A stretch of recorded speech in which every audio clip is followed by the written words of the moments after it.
Hello दोस्तों, कैसे आप सब। एक बार फिर से स्वागत है आपका हमारे यूट्यूब चैनल शिखर स्टडी पॉइंट पर। दोस्तों, हमारी वीडियो हर रोज़ आती है और आज उत्तराखंड के टॉप 20 प्रश्न हर रोज़ की तरह आपके लिए होते हैं और आपको वीडियो अंत तक ज़रूर देखनी होती है और 20 में से आपके कितने सही हुए वो आपको कमेंट बॉक्स में बताना रहता है। तो दोस्तों, अगर आपने अभी तक पुराने पार्ट नहीं देखे हैं तो आपको दोस्तों डिस्क्रिप्शन में उसका लिंक मिल जाएगा, आप वहां से देख सकते हैं। इसके अलावा अगर आप दोस्तों प्लेलिस्ट में जाकर भी देख सकते हैं, वहां आपको और भी बहुत सारी वीडियो मिल जाएंगी। अगर दोस्तों आपको हमारा ये प्रयास पसंद आता है तो आप वीडियो को लाइक कीजिए, चैनल को सब्सक्राइब कीजिए और साथ ही बेल आइकन भी जरूर प्रेस करना है। इसके अलावा वीडियो को शेयर भी जरूर करना है। तो आज का हमारा पहला प्रश्न है दोस्तों, पार्ट अभी तक कितने दे दिए लेकिन मेरे को भी मालूम नहीं कि कितने पार्ट अभी तक वीडियो हो गए हैं, लेकिन क्वेश्चन नंबर 466 से हम शुरू करेंगे। आज का हमारा पहला प्रश्न ये है आपके सामने। प्रागैतिहासिक स्थल हुडली किस घाटी में स्थित है? अलकनंदा घाटी, पिंडर घाटी, यमुना घाटी या फिर जोहार घाटी। अब जिन लोगों ने पढ़ा है उनके लिए बिल्कुल आसान है, उनका 1 नंबर पक्का है इसमें। बाकी जिन्होंने नहीं पढ़ा सारे ऑप्शन उनके लिए एक जैसे। तो हुडली दोस्तों इसका सही उत्तर है यमुना घाटी। यमुना घाटी। अब हुडली है कहाँ? तो दोस्तों यह है उत्तर काशी में। हुडली है उत्तर काशी में, ये आपको याद रखना है। और यमुना घाटी आपका बिल्कुल सही उत्तर होगा। अगर बात करें दोस्तों हुडली है, यहाँ से जो प्राप्त शैल चित्र हैं इसमें किस रंग का प्रयोग किया गया? अगर रंग तो एग्जाम में शायद पूछा गया था या नहीं पूछा गया था, लेकिन आपको याद रखना है कि हुडली से जो प्राप्त शैल चित्र हैं उसमें नीले रंग का प्रयोग किया गया था। तो ये आपको बिल्कुल याद रखना है। बाकी दोस्तों ऑप्शन ए की भी बात कर लेते हैं, अलकनंदा घाटी। अलकनंदा दोस्तों, अलकनंदा नदी, आपने जो ग्वारखा उद्यान के बारे में, ग्वारखा गुफा के बारे में जरूर सुना होगा। तो ग्वारखा गुफा दोस्तों जो चमोली में है, चमोली के डुंगरी गांव में है। अगर गांव आता है तो डुंगरी गांव, तो वहाँ ये अलकनंदा नदी के मतलब कि तट पर है, वहाँ पर है ये आपको याद रखना है ग्वारखा गुफा। अगर इसकी खोज की बात करें तो खोज की थी, मतलब कि खोज किसने की थी? तो ये की थी राकेश भट्ट ने। बाकी पिंडर दोस्तों आपने सुना होगा, पिंडर जो किमनी गांव है ये भी आपने सुना होगा, अगर नहीं सुना तो अभी सुन लीजिए, कोई दिक्कत नहीं है। किमनी गांव जो पिंडर नदी के तट पर है बसा हुआ है, यहाँ से भी मतलब कि हथियार और पशुओं के शैल चित्र यहाँ से प्राप्त हुए थे। पिंडर, यहाँ से पिंडर नदी, पिंडर घाटी से। बाकी जोहार घाटी ये थोड़ा गढ़ में हो जाएगी, जोहार घाटी। तो बढ़ते हैं अगले क्वेश्चन की तरफ। अगला क्वेश्चन दोस्तों इंपोर्टेंट है। स्वामी राम तीर्थ को जापान में आयोजित हुए अंतर्राष्ट्रीय धर्म सम्मेलन में किस पवार शासक ने भेजा था, या किस पवार शासक के समय वो मतलब कि जापान में अंतर्राष्ट्रीय धर्म सम्मेलन में गए थे? नरेंद्र शाह, श्याम शाह, सुदर्शन शाह या फिर कीर्ति शाह। तो इसका सही उत्तर है दोस्तों ऑप्शन नंबर डी, कीर्ति शाह के समय की ये बात है। स्वामी राम तीर्थ को जापान में, या फिर मतलब कि सम्मेलन कहाँ हुआ था? जापान में, सिंगापुर में, ऑस्ट्रेलिया में, या कहीं भी इस तरह से ऑप्शन रहेंगे तो तब आपको जापान बताना है। तो स्वामी राम तीर्थ जापान में हुए अंतर्राष्ट्रीय सम्मेलन में गए थे। सबसे पहली बात दोस्तों स्वामी राम तीर्थ टिहरी में कब आए थे? तो टिहरी में आए थे 1902 में, 2 में आए थे। उसके बाद ये गए कहाँ? जापान में अंतर्राष्ट्रीय धर्म जो सम्मेलन हुआ था यहाँ ये भाग लेने गए थे। तो ये इतना आपको याद रखना है। बाकी कीर्ति साथ है एक महत्वपूर्ण जो बात आपको याद रखनी है, बाकी इनके बारे में बहुत कुछ है। 1898 में इसे अंग्रेजों ने, या फिर गोरी सरकार जो भी कहें, अंग्रेजों ने इनको कंपेनियन ऑफ इंडिया, एग्जाम में पूछा जा सकता है कि कंपेनियन ऑफ, शायद पूछा गया था एक बार, तो कंपेनियन ऑफ इंडिया की उपाधि दी थी किसको? कीर्ति शाह को। बाकी नरेंद्र शाह के बारे में आपको पता है, तिलाड़ी कांड हुआ था और पेशावर कांड, बहुत सारे मतलब कि इनकी जो उस समय जो इनका कार्यकाल था 1913 से 1946 तक, बाकी बहुत सारे उस समय हुए थे जैसे। और आपको श्याम शाह के बारे में याद रखना है कि श्याम शाह दोस्तों ये वही हैं जो मतलब कि जिनका नाम जहांगीरनामा में मिलता है। श्याम शाह, इनका नाम जहांगीरनामा मिलता है। और मुगल शासक कौन था? अब मुगल शासक था जहांगीर, ये आपको याद रखना है। जहांगीरनामा मिलता है तो जहांगीरनामा जहांगीर की वो है। और इसमें मतलब कि श्याम शाह को घोड़े और हाथी दिए थे किसने? जहांगीर ने। श्याम शाह को मुगल शासक जहांगीर ने हाथी व घोड़े दिए थे उपहार में, ये आपको याद रखना है, एग्जाम में पूछा गया था। बाकी सुदर्शन शाह के बारे में दोस्तों फिर बहुत कुछ है। सुदर्शन शाह के बारे में 28 दिसंबर 1815 को इन्होंने अपनी राजधानी टिहरी में बनाई थी, क्योंकि ये एग्जाम में पूछ लिया गया था, आपको भी आता होगा, तो ये बिल्कुल आसान था। तो अब बढ़ते हैं अगले क्वेश्चन की तरफ। दोस्तों वीडियो को अंत तक जरूर देखिएगा। 10 क्वेश्चन आपके मौखिक रूप से रहेंगे, उसमें आप बिल्कुल तैयार रहिए। क्वेश्चन सुनते ही आपके मन में उत्तर आना चाहिए, तभी आपके दोस्तों, जैसे यही प्रश्न है। अब आपने थोड़ा सा भी अगर पढ़ा होगा दोस्तों, अगर अच्छे से नहीं पढ़ा है तो एग्जाम में भी बहुत कन्फ्यूजन होती है। तो वन समस्याओं के समाधान हेतु कुमाऊं संघ की स्थापना हुई 1916 में, 1907 में, 1923 में या फिर 1927 में। तो दोस्तों ये हुई थी कुमाऊं संघ की स्थापना कब? 1916 में। यह एग्जाम में आएगा कि वन समस्याओं के समाधान या फिर वन समस्याओं के निराकरण हेतु कुमाऊं संघ की स्थापना हुई, या फिर खाली कुमाऊं संघ आ गया तब भी तो 1916 आपको याद रखना है। इसके जो सचिव थे वो थे जीबी पंत यानी कि गोविंद बल्लभ पंत उत्तराखंड के एकमात्र व्यक्ति जिनको कि भारत रत्न से सम्मानित किया गया था 1957 में। तो बढ़ते हैं दोस्तों अगले क्वेश्चन की तरफ। अगला क्वेश्चन है, द दून स्कूल के संस्थापक कौन थे? राजीव गांधी, सतीश रंजन दास, जवाहरलाल नेहरू या फिर लाल बहादुर शास्त्री। तो दोस्तों ये कनिष्ठ सहायक का जो एग्ज़ाम हुआ था 2018 में, 2018 के में शायद अक्टूबर के समय जो एग्ज़ाम हुआ था, तो उसमें ये पूछा गया था कि द दून स्कूल के संस्थापक कौन थे। तो इसका सही उत्तर है सतीश रंजन दास, आपका बिल्कुल सही उत्तर हो जाएगा। तो इसकी स्थापना कब की थी? लगभग अगर आए तो एग्ज़ाम में 1935 में, और ये पहला या प्रथम जो भी कहें पंजीकृत स्कूल था ये कौन सा? The Doon school. तो इतने आपको याद रखने। तो बढ़ते हैं दोस्तों अगले क्वेश्चन की तरफ। ये क्वेश्चन भी एग्जाम में पूछा गया था समाज कल्याण अधिकारी के एग्जाम में, कि उत्तराखंड में वन्य जीव संरक्षण प्रशिक्षण केंद्र कहाँ है? अल्मोड़ा, कालागढ़, नैनीताल या फिर चमोली। तो दोस्तों इसका सही उत्तर है कालागढ़, ऑप्शन नंबर बी आपका बिल्कुल सही हो जाएगा। अब आजकल दोस्तों होता क्या है कि सीधे सीधे मतलब कि कहाँ है, जैसे जिला ना पूछ के बाकी ज़िले हैं, अल्मोड़ा आपको पता है जिला है, नैनीताल जिला है और चमोली भी जिला है, बाकी ये एग्जैक्ट लोकेशन पूछ दी कि कहाँ है वन्य जीव संरक्षण प्रशिक्षण केंद्र। ऐसे ही दोस्तों एग्जाम में पूछा गया था कि लोक संस्कृति संग्रहालय कहाँ है? लोक संस्कृति संग्रहालय, तो सीधे सीधे आपको बताना था कि उत्तर खुटानी में। अब खुटानी कई लोगों ने नाम नहीं सुना होगा जो और जगह के हैं, जैसे जो नैनीताल से संबंधित हैं या फिर अल्मोड़ा से हैं या चंपावत से तो या पिथौरागढ़ से, तो उनका लगभग की जाना रहता है इस रास्ते से, तो उनको लगभग पता रहता है। तो बाकी और उन्हें नहीं सुना तो उनके लिए दिक्कत रहती है। तो एग्जामिनर क्या करता है कि आजकल दोस्तों एग्जैक्ट लोकेशन आपको याद रखनी होगी। जैसे एक और पूछा गया था कि उत्तराखंड में हर्बल रिसर्च इंस्टीट्यूट कहाँ स्थित है? तो सीधे सीधे इसका सही उत्तर हो जाएगा गोपेश्वर में। अब अगर जिला रहता है और मतलब कि माना उसमें गोपेश्वर भी ऑप्शन में, चमोली भी ऑप्शन में, क्वेश्चन है कि आपका उत्तराखंड में हर्बल रिसर्च इंस्टीट्यूट कहाँ है? गोपेश्वर भी, चमोली में, तब आप इस दिशा में उत्तर क्या करेंगे? इस दिशा में गोपेश्वर को आपको सही उत्तर चुनना होगा। तो बढ़ते हैं दोस्तों अगले क्वेश्चन की तरफ। इतना आपने जान लिया। ये दोस्तों नाम मात्र के 20 क्वेश्चन रहते हैं, बाकी आपके 20 मतलब कि दुगना कर सकते हैं आप, लगभग आपके 40 क्वेश्चन तक ये बन जाते हैं और वीडियो हर रोज आती है। और ये सिर्फ आपके प्रैक्टिस के लिए होता है, बाकी आप परीक्षावाणी बुक से पढ़िए और जो भी आपके पास बुक हैं, जो भी आपके पास संसाधन है, आप उनसे जरूर पढ़िए। तो अगला प्रश्न है, इंपॉर्टेंट प्रश्न है सॉरी, औली में शीतकालीन हिमकिरण स्थल एवं रज्जु मार्ग का शुभारंभ कब हुआ? जुलाई 1983 में, जुलाई 1984 में, जुलाई 1985 में, जुलाई 1986 में। अब दोस्तों एग्जामिनर भी इसी तरह से ऑप्शन देगा या फिर कुछ और ऑप्शन होंगे, जो भी होंगे आपके सामने, पर आपको सही उत्तर तक पहुंचना है।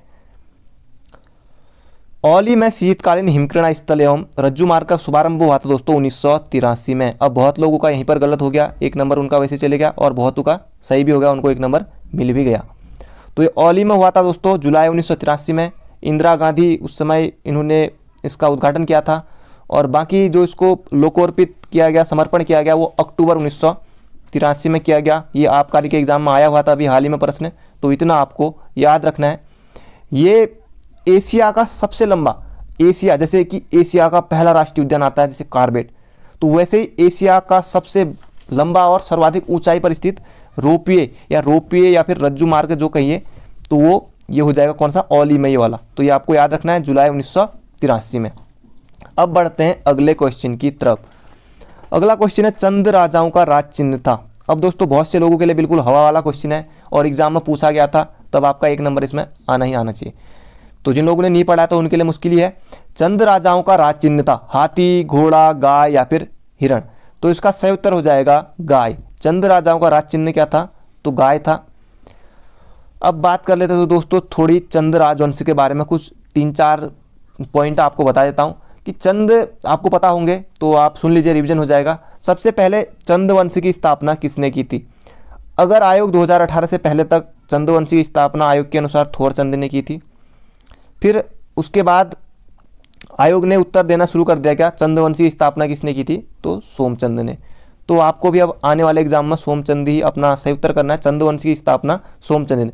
सोमचंद दोस्तों ये 1025 या 1019 के आसपास इसका कार्यकाल मतलब कि माना जाता है, इस समय गद्दी पर आया था। ये आया था कि दोस्तों ये सबसे पहले क्या हुआ कि सोमचंद ये आया चंपावत में। चंद्रवंश की स्थापना कहाँ हुई? तो चंपावत में ही, जो राजबुंगा किला है, जो ब्रह्मदेव था वहाँ का जो शासक था, तो उसने अपनी जो बेटी थी उसका विवाह, मतलब कि उस ब्रह्मदेव ने अपनी बेटी का विवाह किसी के साथ कर दिया? सोमचंद के साथ कर दिया था। तो फिर चंपावत में जो कोतवाल छावनी है तो उसको इसमें दहेज स्वरूप दे दी थी, तो फिर चंद्रवंशी की स्थापना होगी। तो ये आपको बिल्कुल याद रखना है। तो आपको याद रखना है कि एग्जाम में चंद्रवंशी की स्थापना किसने की? तो सोमचंद ने की थी चंद्रवंशी की स्थापना, ये आपको बिल्कुल याद रखना है। तो बढ़ते हैं अगले क्वेश्चन की तरफ।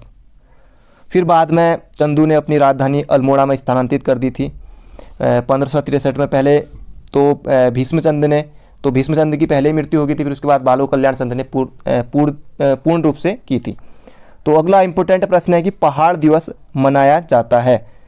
तो पहाड़ दिवस मनाया जाता है 11 दिसंबर को, 17 दिसंबर को, या 9 नवंबर को, या फिर 9 सितंबर को। तो पहाड़ दिवस मनाया जाता है। अब 9 सितंबर आपको ऑप्शन कैसे हटाने? पहली बात कि 9 सितंबर को मनाया जाता है हिमालय दिवस। 9 सितंबर को मनाया जाता है हिमालय दिवस। एक दिवस तो आपका, क्योंकि आपको 4-4 प्रश्न आपके बन जाएंगे। हिमालय दिवस कब मनाया जाता है? तो 9 सितंबर को मनाया जाता है। 9 नवंबर आपको पता है कि हमारा राज्य का गठन हुआ था 9 नवंबर 2000 को। तो 9 नवंबर को कौन सा दिवस मनाएंगे? तो राज्य स्थापना दिवस मनाएंगे। तो बिल्कुल आसान था आपके लिए।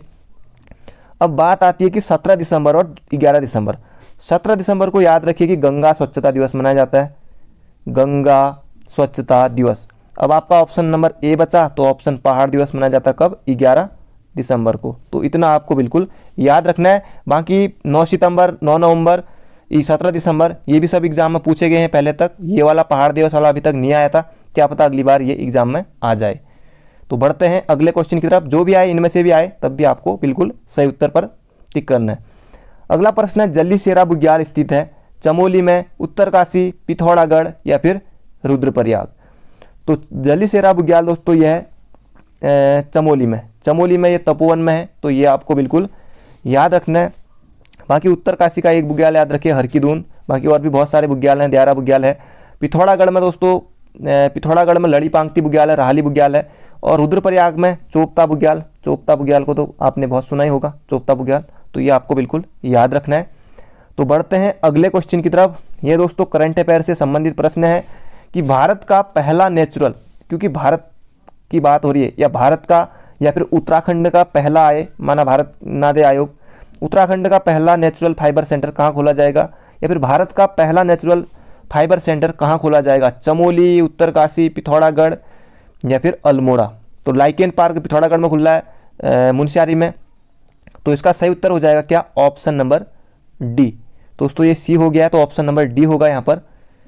ऑप्शन नंबर डी आपका अल्मोड़ा में ये खुलने वाला है। कौन सा? भारत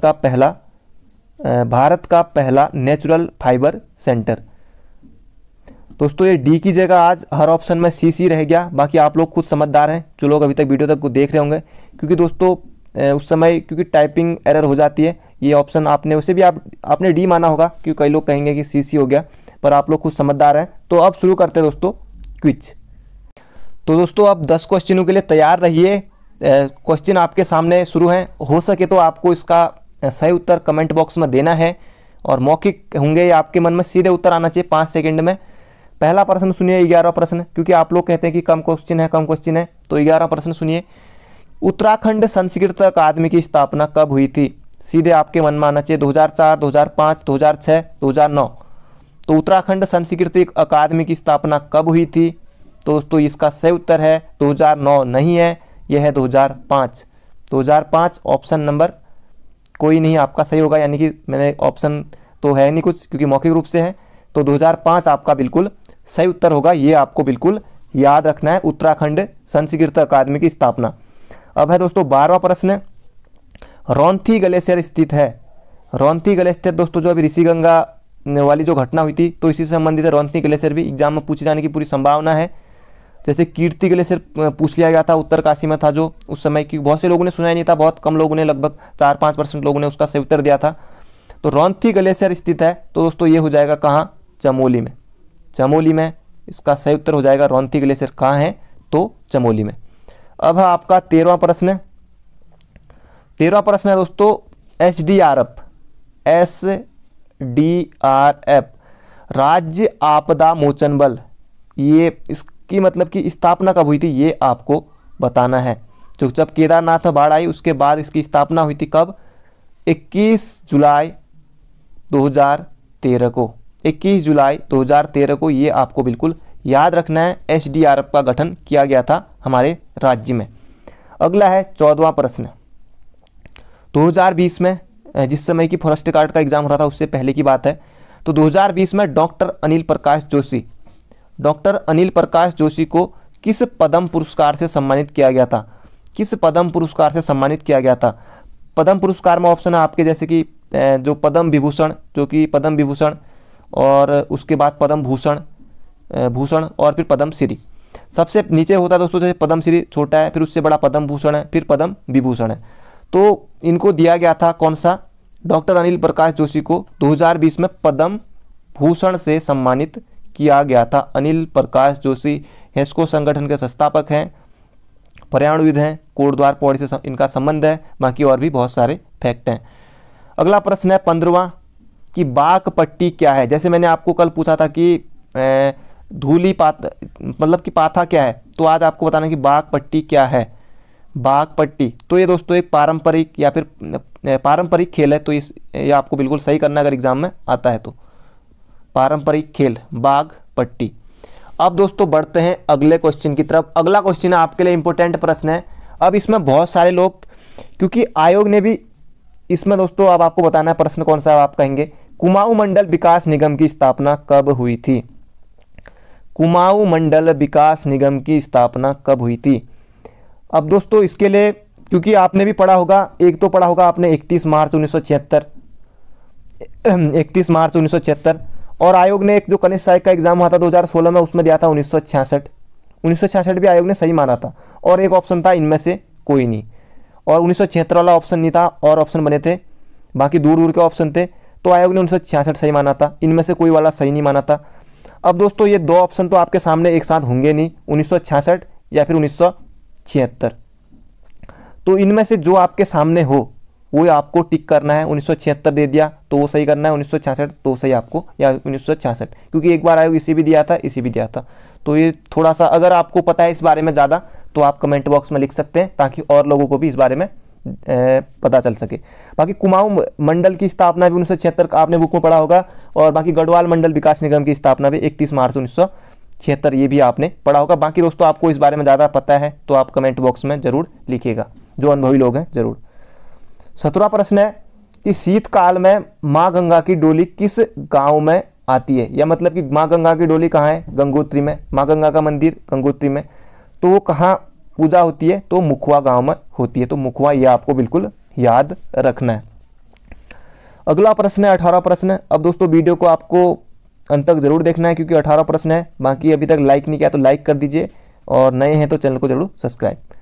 तो 18 प्रश्न है दोस्तों आपका कि टिहरी बांध की ऊंचाई कितनी है। अब आप कहेंगे ये तो बच्चों वाला प्रश्न है, हमको बहुत पहले से पता है। तो टिहरी बांध दोस्तों अभी जो आबकारी का हुआ था उसमें पूछा गया था, बाकी 7 से 8 बार लगभग पुराने पेपर में पूछा जा चुका होगा। तो 260.5 मीटर इसकी ऊंचाई है टिहरी बांध की। बढ़ते हैं अगले क्वेश्चन की तरफ। 19वां है, स्कंद पुराण में नंदन कानन किस बुग्याल का नाम है। स्कंद पुराण में किस पुराण में, तो स्कंद पुराण में नंदन कानन किस बुग्याल का नाम है। अभी आबकारी के एग्जाम में पूछा गया था हाल ही में। तो नंदन कानन ये हो जाएगा दोस्तों किसका, फूलू की घाटी का।